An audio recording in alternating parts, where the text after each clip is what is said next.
একটি সমদ্বিবাহু ত্রিভুজের ভূমির দৈর্ঘ্য 60 মিটার এবং ক্ষেত্রফল 1200 বর্গমিটার হলে সমান সমান বাহুর দৈর্ঘ্য নির্ণয় করো। তার মানে একটি সমদ্বিবাহু ত্রিভুজ, তাহলে একটি সমদ্বিবাহু ত্রিভুজের ভূমির দৈর্ঘ্য 60 মিটার। তো দেখো এখানে আমি ত্রিভুজটা আঁকাচ্ছি।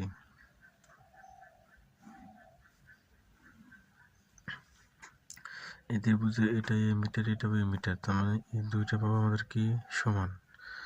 যে ত্রিভুজের দুইটা বাহু সমান তাকে সমদ্বিবাহু ত্রিভুজ বলা হয়। আর এই ত্রিভুজের দৈর্ঘ্য দেওয়া আছে কত মিটার?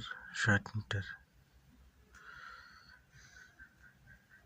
অর্থাৎ এটার দেওয়া আছে 60 মিটার, আর এই সমান সমান বাহুর দৈর্ঘ্য ধরে নিছি কি এ। এই ত্রিভুজের এই দুইটা বাহু কি সমান, যে ত্রিভুজের দুইটা বাহু সমান সেটা সমদ্বিবাহু ত্রিভুজ। তো এখন দেখো মনে করি সমাধান, মনে করি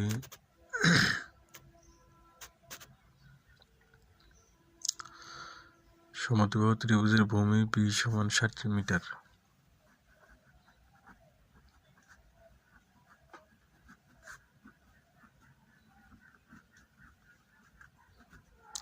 সমদ্বিবাহু ত্রিভুজের ভূমি বি সমান 60 মিটার সমান সমান বাহুর দৈর্ঘ্য এ।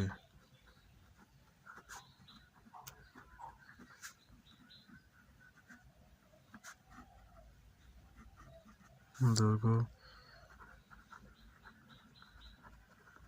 এ মিটার। এই দুটো আমাদের সমান সমান বাহুর বাহু, এই সমান সমান এই দুইটা বাহুর দৈর্ঘ্য হচ্ছে আমাদের এ মিটার। আচ্ছা, এখন দেখো এই সমদ্বিবাহু যে ত্রিভুজটা আছে, এই সমদ্বিবাহু ত্রিভুজটার ক্ষেত্রফল নির্ণয়ের একটা সূত্র আছে। তো আমরা জানি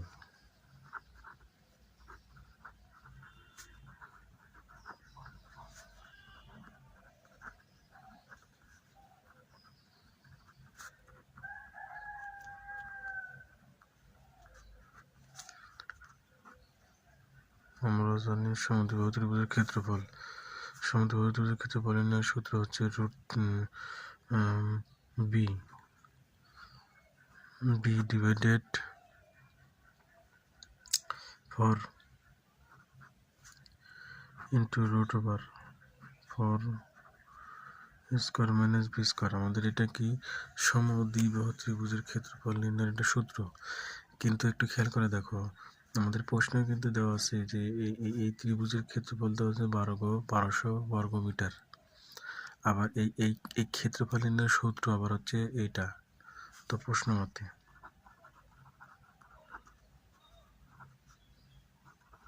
দেখো এই ক্ষেত্রফল অর্থাৎ সমদ্বিবাহু ত্রিভুজের এই ক্ষেত্রফল সমান আমাদের প্রশ্নের ক্ষেত্রফল দেওয়া আছে 1200। আর ভালো করে খেয়াল করে দেখো, আমাদের এই সমদ্বিবাহু ত্রিভুজের ক্ষেত্রফল নির্ণয়ের সূত্র হচ্ছে এটা। আর এই ক্ষেত্রফল সমান আমাদের প্রশ্নে আবার দেওয়া আছে কত? 1200 বর্গ মিটার। এই জন্য লিখছি যে এই ক্ষেত্রফল সমান আমাদের এই প্রশ্নের এই ক্ষেত্রফল। দেখো এখান থেকে আমাদের মান বের করতে হবে হচ্ছে এর মান। তো বির মান দেওয়া আছে, বির মান দেওয়া আছে কত? 60। তো বির মান বসালাম 60।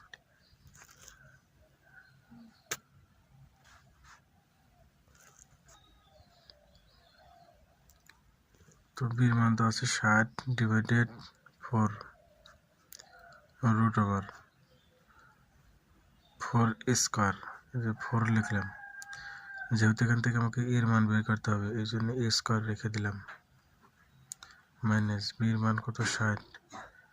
তাহলে 60-এর উপর কি স্কোয়ার সমান 1200। দেখো এখান থেকে এখন এখানে এই 60কে 4 দ্বারা ভাগ করি। এই 60কে 4 দ্বারা ভাগ করলে হয় আমাদের এখানে কত?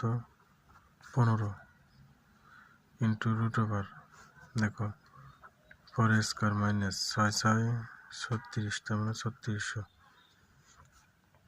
সমান 1200 বা রুট ওভার 4 স্কোয়ার মাইনাস 3600 সমান 1200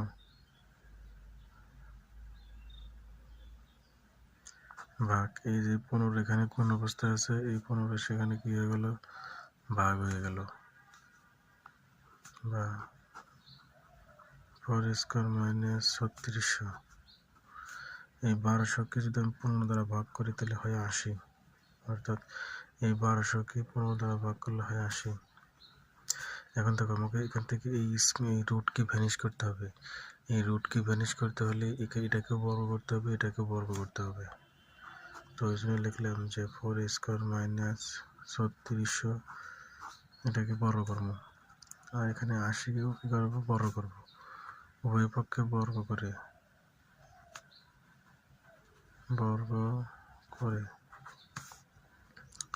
দেখো এই স্কোয়ার রুট কাটা, এই স্কোয়ার রুট কাটলে এখানে থাকে হচ্ছে 4 স্কোয়ার মাইনাস 3600, আর এখানে 80কে বর্গ করলে আমাদের আসে হচ্ছে 6400, অর্থাৎ এটাকে বর্গ করলে স্কোয়ার রুট কাটা যায়, 4 স্কোয়ার মাইনাস 3600 আর 80কে বর্গ করলে হয় 6400।